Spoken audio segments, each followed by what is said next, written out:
Okay. I cleaned that up. You cleaned up all the leaves. Well, no, I cleaned up that on that one. The leaves out in the garage? But it's still blowing a lot. Yeah. Randy got diagnosed in February of 2009 with a really rare form of dementia. It's called, they call it FTD for short. It's frontotemporal dementia. So the part of the brain that it affects is, the temporal or the side part of the brain, and then the frontal part of the brain.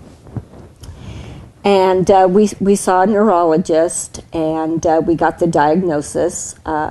Knew something was going on with him, just didn't know what until we finally got this diagnosis. And it's a very rare, early onset dementia that was almost 5 years ago. So he just turned 63. But we're pretty sure when we all look back in the family and try to determine when this all started, we're thinking probably a good 9 years ago is when we started noticing a difference in his personality. He became very angry and nasty and abusive verbally, never physically, but very verbally abusive to me. Mm-hmm. Ooh. Oh, wow. Mm-hmm. Mm-hmm. He knows that he should know me. I think I'm a familiar person in his life.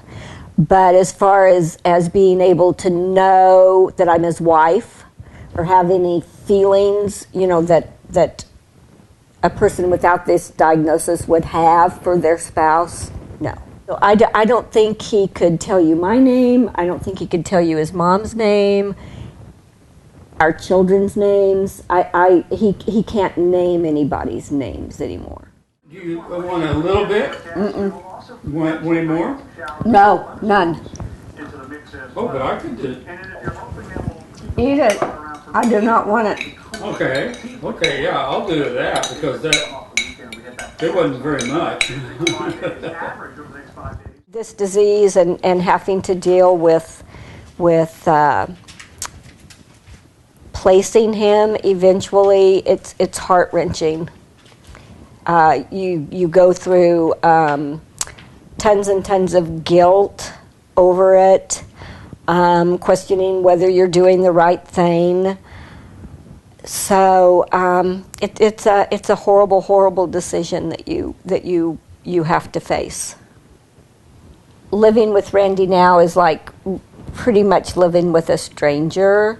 The Randy that I knew and loved, that Randy's not there anymore. So it's kind of like I'm taking care of this stranger that I don't even know anymore. They lose the ability to show emotion, so they really can't connect with people any longer.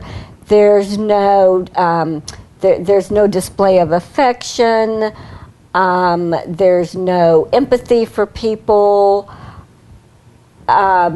Now as it's progressed, there's no conversation because it's so hard to communicate with him.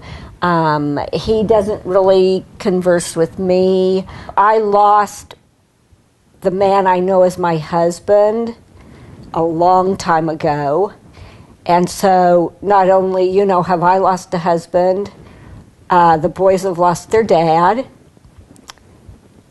My mother-in-law has lost a son.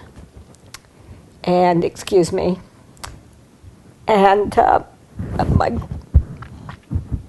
sorry.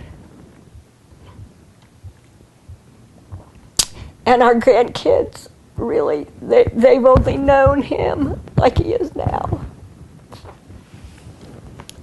So it's a huge loss for the whole family.